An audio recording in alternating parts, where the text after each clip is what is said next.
12 times he promised to come to my sports competitions, graduations, birthdays. 12 times I waited for him in the crowd.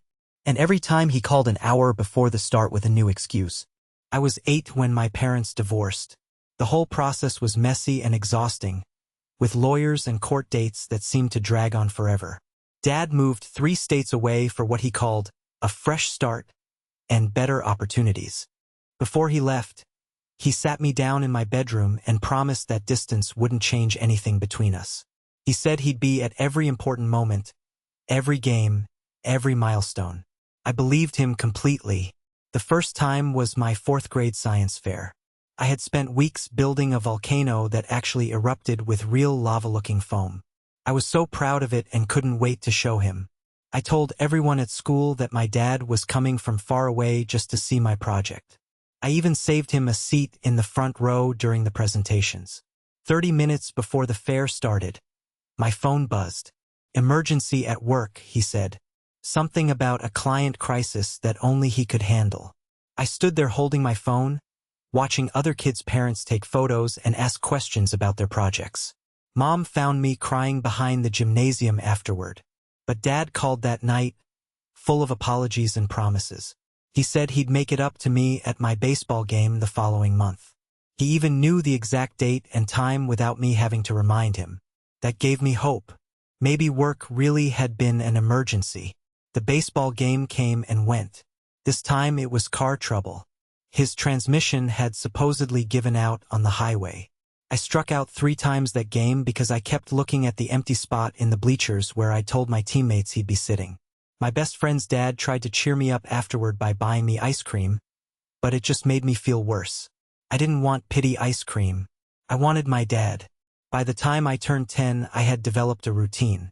Dad would call about a week before any big event, sounding excited and asking for all the details. I'd get hopeful despite myself and start planning what I'd show him or tell him. I'd mention to my friends that he was coming. Sometimes I'd even help Mom set an extra place at the dinner table if we were celebrating at home afterward. Then, like clockwork, the excuse call would come. The excuses became more creative over time. Food poisoning from a restaurant, a burst pipe in his apartment, a sudden business trip that couldn't be rescheduled. Once, he claimed his flight was canceled due to weather, but I checked online and the skies were clear in both our cities. I started to notice patterns. He never seemed to get sick or have emergencies on random Tuesdays. It was always right before something important to me. Mom kept pushing me to maintain the relationship. She'd say things like, "He's going through a difficult time," or, "He loves you. He just shows it differently." When I'd get angry and say I didn't want to talk to him anymore, she'd give me lectures about forgiveness and family. She meant well, but it felt like she was asking me to keep touching a hot stove and pretend it didn't burn.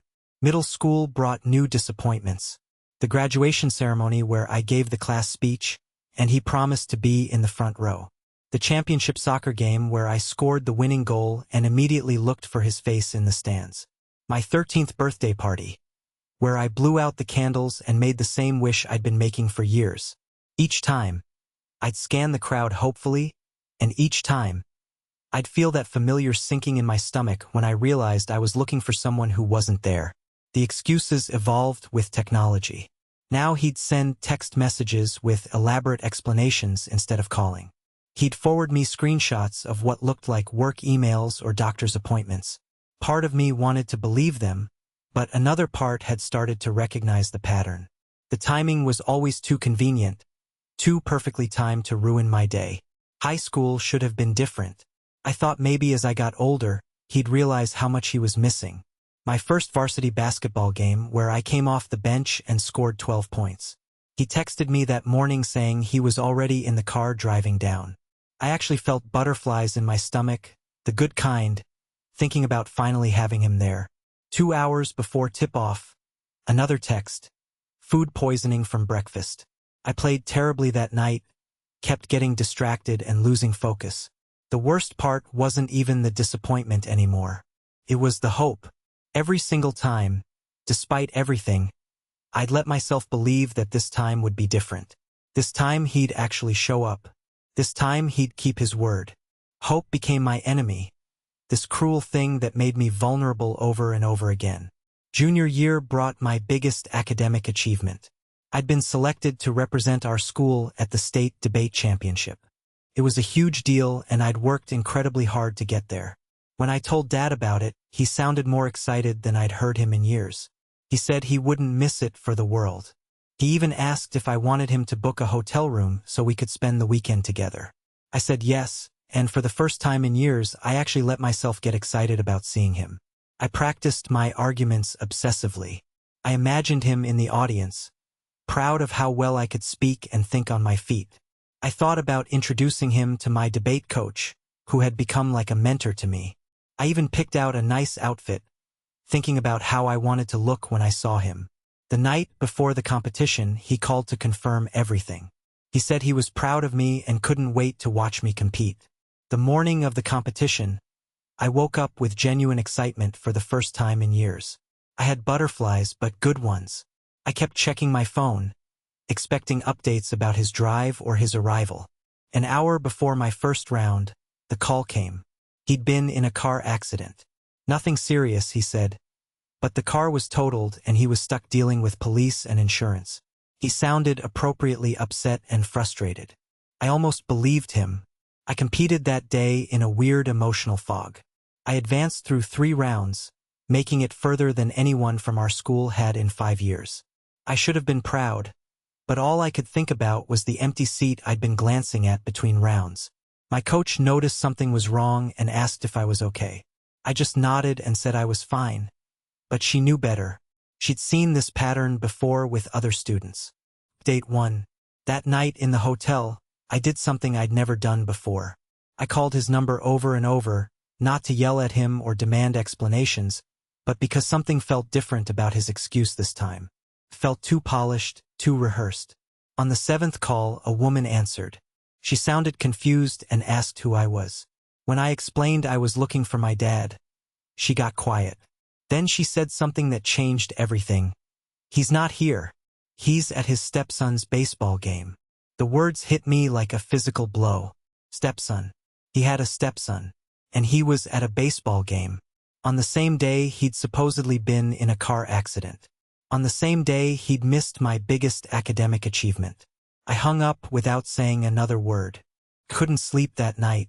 I kept replaying the conversation with that woman, trying to make sense of it. Dad had never mentioned dating anyone seriously, let alone someone with a child. But suddenly, pieces started falling into place. The increasingly elaborate excuses. The way he never seemed to have time for extended phone calls anymore.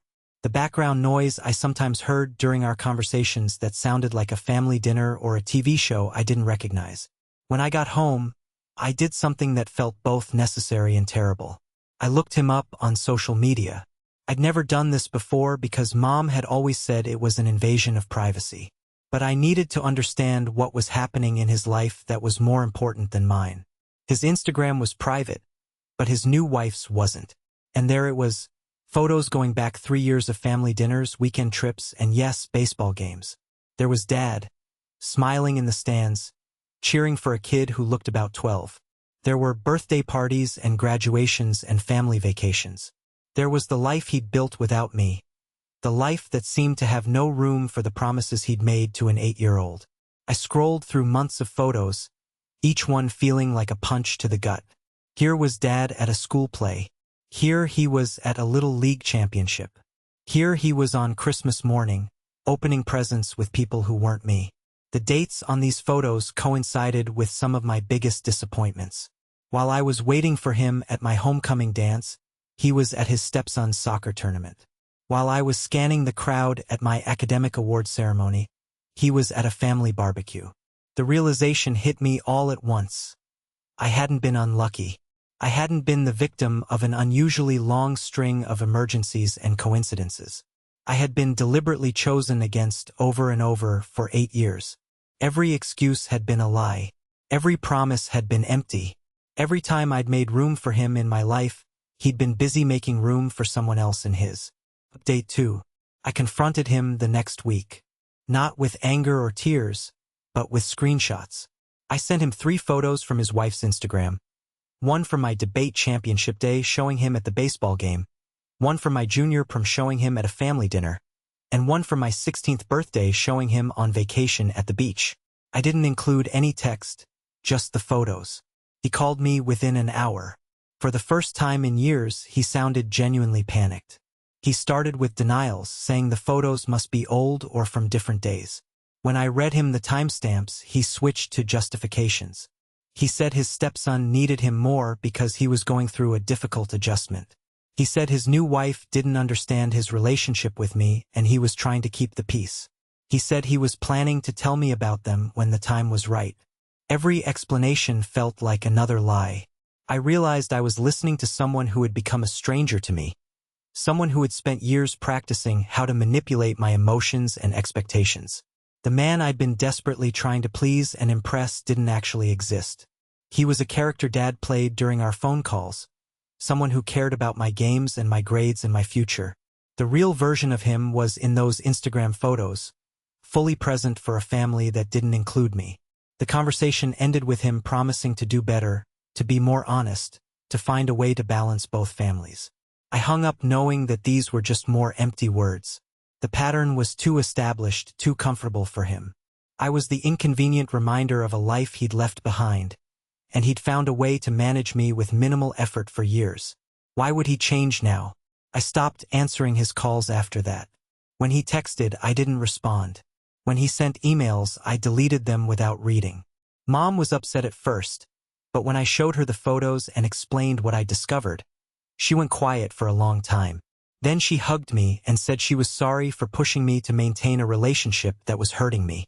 The hardest part wasn't the anger or the disappointment. It was grieving the dad I thought I had.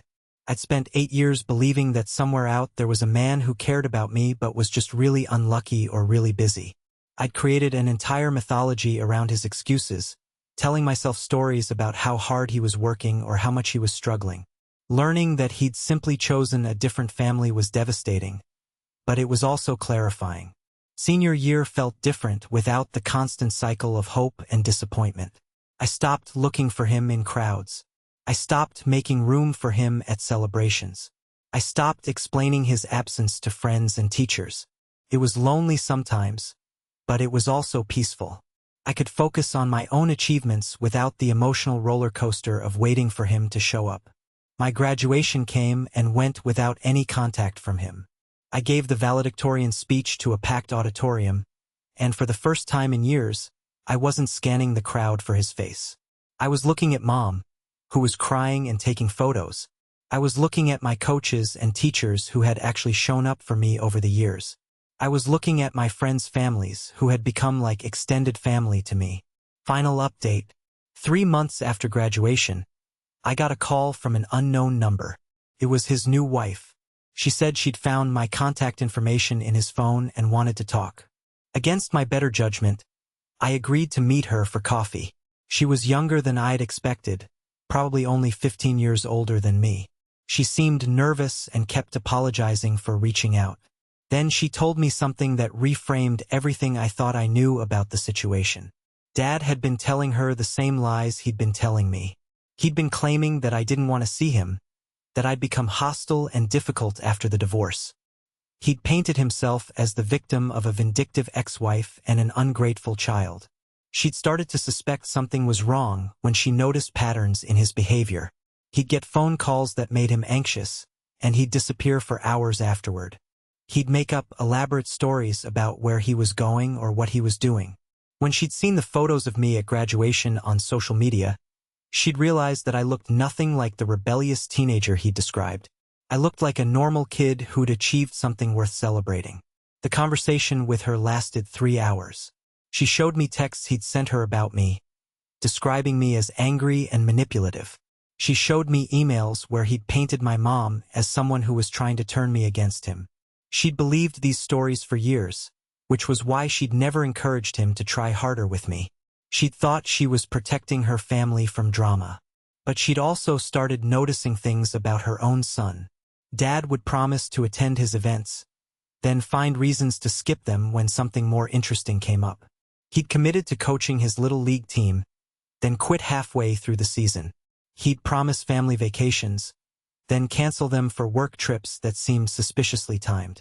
The pattern was exactly the same, just with different people. She asked me to tell her the truth about what had happened between us. So I did. I told her about the 8 years of broken promises, the elaborate excuses, the way I'd kept making room for him in my life while he'd been building a new one without me. I told her about the hope that had kept me vulnerable, and the relief I'd felt when I'd finally stopped believing his lies. When I finished, she was crying. Not for me, but for her son. She realized that he was about to go through the same cycle of disappointment and false hope that I'd experienced. She was seeing her future. Years of explaining Dad's absences. Years of watching her child's face fall when he didn't show up. Years of making excuses for someone who had already shown her exactly who he was. We sat in silence for a while, two people who'd been manipulated by the same man in different ways. Then she asked me something unexpected. Would I be willing to talk to her son? Not about Dad, but about how to protect yourself when someone important to you keeps letting you down. She wanted him to understand that it wasn't his fault when adults failed to keep their promises. I said yes, not because I wanted to hurt Dad or get revenge, but because I remembered what it felt like to be a kid who kept hoping for something that was never going to happen. I remembered the shame of telling friends your dad was coming and then having to explain why he wasn't there. I remembered the way disappointment could ruin even good moments, how it could make you feel like you weren't worth showing up for. A month later, she called me again. She'd left him, not just because of what he'd done to me, but because she'd realized he was already doing it to her son. She'd found emails showing that he'd been lying about work trips, using them to visit another woman in a different city. The pattern wasn't just about avoiding responsibility to his children. It was about avoiding responsibility to anyone who needed him to be reliable. I felt sad for her son, who was about to lose another father figure. But I also felt proud of her for recognizing the pattern and breaking it before it could cause more damage. She was doing what my mom hadn't been able to do, protecting her child from someone who saw love as a convenience rather than a commitment. I never heard from Dad again after that. I don't know if he tried to reach out and I missed it, or if he finally understood that I was done. Sometimes I wonder if he thinks about me, if he regrets the choices he made, if he realizes what he lost. But mostly, I don't think about him at all anymore. I'm in college now, studying to become a teacher. I want to work with kids who come from complicated families, kids who might be dealing with parents who make promises they can't keep. I understand now that some adults are just broken in ways that make them unreliable, and that children need to learn that it's not their fault when grown-ups fail them. I've learned that real love isn't about grand promises or dramatic gestures. It's about showing up consistently, even when it's inconvenient. It's about making someone feel like they matter enough to prioritize. It's about understanding that your presence in someone's life is a gift, not a burden. I don't hate him anymore. Hate requires too much energy, and I've decided to use mine for better things. I've built a life surrounded by people who actually show up for me, who keep their promises, who see me as a priority rather than an obligation.